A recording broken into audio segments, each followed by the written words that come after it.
Greetings all, it's been a long time, I shouldn't have left you. This is Jason Johnson for the Jason Johnson YouTube page. Three things, welcome everybody, welcome back. As per the usual, there's a lot to talk about today. And I've been trying to figure out if I was going to do this today or tomorrow, but I've decided today, Sunday the 17th of August, because of some things that just popped out. So three things today. For those of you who are new, first time, please like, subscribe, and share. I love it when people share my videos on different kinds of platforms. We get more audience, we get more interactions. Please comment, interact, etc., etc. This is going to be about the first minute. You'll see this on Instagram. You'll see this on Blue Sky. You'll see this on Twitter. I ain't never going to call it anything other than Twitter. Mama called it Twitter. I'm going to call it Twitter. And then you see the full discussion on my YouTube channel. So three things for today. First off, I got to talk about what's about to happen in Texas, and I'm going to try and do it without naming names, but this is a massive disappointment on 12 different levels, and it's an embarrassment, and this is an example of the kind of people that Harriet said she couldn't save. Number two, we're going to talk a little bit about this second Jubilee thing that just happened with Amanda Seales. I know it just dropped. I have things that I have to say about that. And then number three, we're going to talk a little bit about Washington, D.C., what is happening in the district, what you're hearing about what's happening in the district, and what's going to happen next. So, three things, Dr. Jason Johnson. I'm going to start with this, and I want to be really transparent about this. I had Representative Ron Reynolds, I think he's from the 27th District, when I was guest hosting for The Beat with Ari Melber on August 8th. You can see that on my YouTube channel. I also interviewed Jasmine Crockett when I was hosting for The Beat with Ari Melber on MSNBC. I think that was like the 12th or the 13th of this week. I have been paying attention to this Texas story because it's important. It's not just important to you.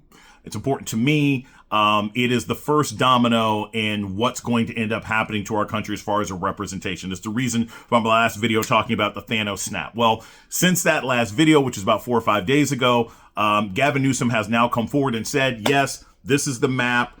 This is what we're going to put forward, and I'm going to put it to the people of California for a November election because I think that we need to counter blah, blah, blah. All those things are well and fine. I said that's what's going to happen. That's what's going to happen. I think Gavin Newsom will probably be successful. I can't imagine a circumstance where Gavin Newsom, who wants to be in the White House so bad he can taste the paint, the paint shells and whatever is on the ceiling. I can't imagine that he would try something like this if he wasn't absolutely freaking confident that he'd be able to pass it. 55-45, 60-40, whatever it takes. I think he's fairly confident in it, and I suspect it will pass because no matter how people actually feel about Gavin Newsom, and most people don't really love Gavin Newsom in California, they don't like what's happening to the rest of the country, right? So I think that's going to work. But I really want to focus today on what's happening with these legislators who have left.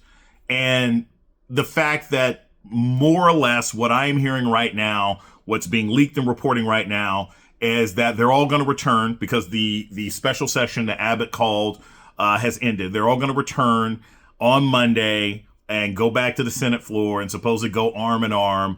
And there's currently tension between the sort of Hispanic caucus and the white Democrats trying to convince the black Democrats to show up. Let me just be very clear about all of this.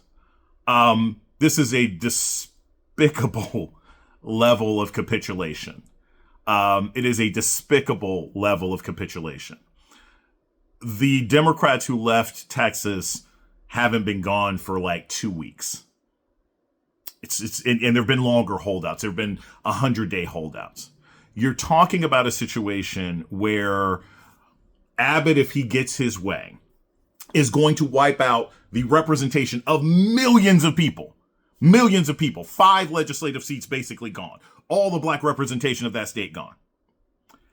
And these legislators, some of them, not all, couldn't hold out for 2 weeks. If the goal was only to hold out until the end of this special session, they should have said that from the beginning. And I can tell you that we were receiving mixed messages. There are some legislators who have bravely said, no, we wanted to hold out until Abbott changes his mind because the goal was to stop these kinds of gerrymandering things from happening. The goal is not to just hold out until you've spread awareness. That's the kind of cowardly, feckless Democratic garbage that has Democrats with a lower approval rating than Trump right now. Because it's all about symbolic messaging as opposed to getting something done. You fled the state in order to stop Abbott from gerrymandering black representation out of existence. That is the reason that people left. That was the public's understanding for why people left. If the goal was to just be gone until the end of the session, that's not solving the problem, because Abbott's made it very clear he's just going to call another session and pass it. So what were you leaving for? And what were you fundraising for? Now, I'm not going to blame all the members of the caucus that left, because clearly there are some who left with the intention of, we going to stay out until this gerrymandering thing is over. But it's also clear that some people in the leadership never had any intention of seeing this battle through to the end. They wanted to get on television, talk to a couple of people, raise some money, and then come back arm in arm saying, we shall overcome. I don't know what you overcame. I have no idea what you overcame if your goal was to come back and capitulate in 2 weeks. Now, I know some people out there, and I've had these conversations. I know there's some people out there who are like, well, you don't know what kind of struggles they were going through, et cetera, et cetera. That's part of the job. If your job is you take an oath to represent your district, this is part of representing your district. If you're representing your district, then it is the antithesis of everything you're standing for to have the federal representation of your district erased by Abbott. I don't have much empathy for people who take a job and then the job gets tough and then they decide, oh, I guess we can't do it anymore. Do we say that about cops? When the cops said, hey, they were shooting in Uvalde, we didn't want to go into school. No, we say, hey, if you're going to be a cop, that means there's a possibility that one day you might have to get shot at. It's part of the job. You can't just say, I don't want to do this anymore. And that's the issue here. If these people were committed to actually protecting the representation of every single person in their district, then they would be holding out longer and not coming back home and thinking that they're going to be praised as heroes for capitulating. That's what's happening here. And it's funny, I had a student of mine ask me, well, is this fair? Is what Gavin Newsom's doing fair? Does that make sense? I don't know if this is right. And, two wrongs don't make a right. And I told him, I was like, imagine it's a Chick-fil-A situation. Right now, anybody out there, I don't know, whatever part of the country you're from, you can write. It's actually curious if people write, put in the comments what part of the country you're from. But imagine you're from a place that actually has Chick-fil-A. Anybody who knows about Chick-fil-A knows Chick-fil-A's are not open on Sundays, right? They're not, just nationally, they're not open on Sundays. So I said to my student, I was like, well, imagine one Chick-fil-A person, franchise owner, decides, hey, I'm going to open my Chick-fil-A's on Sundays. I said, what does that do to everybody else? Well, that person becomes more powerful, because they're having sales on Sunday. They're skyrocketing. They're open 7 days a week when everybody else is open 6. And what if you tell that person, hey, please don't do it? It's not fair. You're creating an unfair advantage. And they say, I don't care. What if you turn to that person and say, hey, that's discriminatory. By having Chick-fil-A open on Sundays, you're discriminating against maybe church-going Christians at your Chick-fil-A. Or you're eliminating them from the ability to work. They can't work the mornings. And the person's like, I don't care. Then what are your options? You do what Gavin Newsom did. You say, fine, we'll open our Chick-fil-A's on Sunday too, at least to balance you out. We wish we didn't have to do it, but this is the only option, right? So this is a two wrongs don't make a right situation, but two wrongs might actually balance things out. And we wouldn't be in this situation, we wouldn't be in these circumstances if the leadership of this caucus was in alignment with the most committed people who are actually committed to protecting the rights and the dignity and the representation of people in that state. I wish I was going to be wrong on this, but from all intents and purposes, that does not appear to be the case. It'll be a very disappointing thing to see if these people go back, and to quote my boy Roland Martin, it's one thing to go back to the state. It's something else to show up on that floor. Who the heck wants to show up early to their own execution? So that's the first thing. Second thing is this. I've said what I thought about Jubilee before. I've talked about what I think of Jubilee. I think it some respects it can be entertaining, right? Skip Bayless versus 20 sports fans. That's cool. Jordan Peterson versus 20 atheists. That's cool. It's philosophy. It's entertainment, whatever. Mehdi Hassan versus a bunch of white nationalists. I don't think that's a very good idea. And I've also said, and I had some people actually asked me in this comment, so I will be very clear about this. Folks are asking me, like, hey, would you ever do something like that? And I almost never say never, but as I've talked about before, Jubilee doesn't pay you. Let me repeat that. Jubilee doesn't pay you. They don't pay the people who are there to argue with 20 folks. You got to pay your own flight. You got to pay your own hotel. They don't pay you. And to my knowledge, because I know some other people who have had the opportunity to do this, you don't even get access to the video. So if you have a video that goes viral and there's 10 million people, that's a lot of money. Okay. I just tell you in YouTube cash, we're not talking Camel Cash or Chuck E. Cheese bucks, whatever. If you get 10 million views, right? That all goes to Jubilee. The person who created the content as the debater, the main debater, the Jackie Chan fighting 20 people, the Bruce Lee fighting 20 people, they don't get any cash. It's exploitation at a level that we don't usually see on the internet.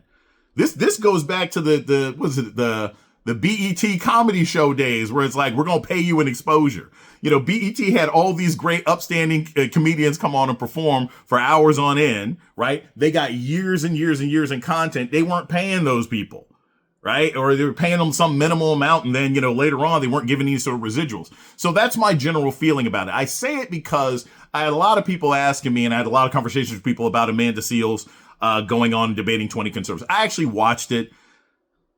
Oh, God. I mean, it's like I said, it's like sort of like watching it against my will. I'll say this. And I always preface these things because I think it's important to give people details. I do not know Amanda Seales. I don't know her at all. I don't know anything about her. I mean, I know things about her. I don't know her personally. I don't know anybody who really works with her. So I can't say anything about her personally as a person. But what I can say is this. I do not like, as a core concept, I do not like the idea of people debating serious fundamental topics who aren't necessarily qualified to do so. Skip Bayless debating 20 sports fans. It's entertainment. And Skip Bayless has been a sports journalist or a sports commentator for 30. The man's been doing it probably as long as I've been alive, right? So that makes sense. Jordan Peterson is a conservative commentator, et cetera, and a devout Christian, or so he claims. So 20 atheists. But Amanda Seales is an entertainer, actress / comedian who's trying to move herself into the public intellectual stage. And I watched it, so you don't have to. It was fine. I mean, it didn't turn into the poop show that a lot of people thought it would turn into. But I was left with the feeling that I had when I heard about the concept to begin with, which is, why is she being asked to do this? It diminishes the significance of the conversation. I'm not saying that Amanda Seales is not smart. I'm saying there are lots of other people who would be more qualified to do that debate and have that kind of discussion, especially given the depth of topics that are being brought up. You have black people literally saying systematic racism doesn't exist, and she primarily talked about redlining. There's 1,000 different things you can talk about that show how systematic racism operates in this country. You don't have to just talk about redlining. You can also talk about crack cocaine. You can talk about medical research, the fact that black bodies weren't included in most medical research until the 1960s or 1970s. Henrietta Lacks, there's like 1,000 examples you can use. I thought she did fine. I thought there are a lot more better equipped people to do it, but it sort of demonstrates that, again, Jubilee is in the entertainment business masquerading as intellectual debate and discussion. I find that highly disappointing. Points for Amanda Seales. I hope she got the exposure that she wanted. I wouldn't necessarily encourage anybody else to watch it. I watch it since you don't. But we have to be careful, and I've said this whether it's a YouTube channel or a cable network, we have to be careful about this idea of turning life and death issues in public discourse debates into sports. It's not entertainment. If you are talking about systematic racism, which kills people, lack of medical care kills people. Lack of education kills people. We're talking about the 20th anniversary of Hurricane Katrina. People died because of systematic racism and the lack of resources and return in the federal government, investment in the federal government on the part of black people. That shouldn't just be left to somebody who discovered their radicalism in the last 6 or 7 years, no matter how well-intentioned they may be. And if you can't find somebody, if Jubilee or any other outlet can't find somebody who can actually debate these things from a substantive level, then don't have the discussion. Good Lord, it's not that complicated. Anyway, last thing is this. I'll talk a little bit about Washington, D.C. I don't mention when I'm in a sort of undisclosed location, but I will say this. What is happening in Washington, D.C. is absolutely a dangerous takeover. It's very important that people pay attention to what's happening there. And let us be clear, and don't let anybody fool you. And I've said this before, but I'm going to repeat this over and over and over and over again. Don't let anybody tell you that this is a conversation about crime. It is not a conversation about crime. This has nothing to do with crime. This is about a federal takeover. That's what it is. It's the takeover. As Jay-Z, it's the takeover. Okay? It has nothing to do with crime. And to the degree that anybody allows us to become a crime conversation, and trust me, I know the same folks that y'all do. I just had a conversation with someone who's like, well, hey, my parents live in Baltimore, and they're like, hey, we wouldn't mind more cops showing up. I know people's like, I live in D.C. This ain't gonna make you safer. Okay? A bunch of bored FBI agents, a bunch of National Guardsmen and women who are, remember, part-time, who have infinitely better things to do, right? They are not going to keep you safer. They're not going to, you know what the biggest impact has been? The biggest percentage drop that's happened since this federal invasion of Washington, D.C., it ain't got nothing to do with crime. It has to do with business. Tourism is down 25%. Walk-in business for all sorts of restaurants are down. The same thing happened in Los Angeles. Little Tokyo and Chinatown, all these different parts of the city, absolutely devastated. People don't want to come down now. Nobody wants to necessarily be attacked by ICE, and nobody wants to be around and see that sort of stuff happen either. So understand that this is never about the thing that this administration says it is. It's always about the other thing, even if that other thing is Epstein. Anyway, so those are my 3 things of today. Number 1, I want to point out I'm extremely disappointed in some of the leadership of the Texas legislature, legislative caucus. I think it is a mass capitulation for any of them to go back, and for darn sure they shouldn't be standing in front. They should not be in Austin holding arms. Again, it's a whole bunch of freaking turkeys, going to celebrate Thanksgiving and saying, yes, but we were brave when we did so. That's not how this works. You stay out. You make them arrest you. You fight this in every shape, way, or form that you can. Yes, it's difficult. It's difficult like being a cop, like being a school teacher, or anything else like that, but it's part of the job. And the entire country is depending on you. If you can't handle that kind of business, maybe you shouldn't have the job. Maybe you should just quit.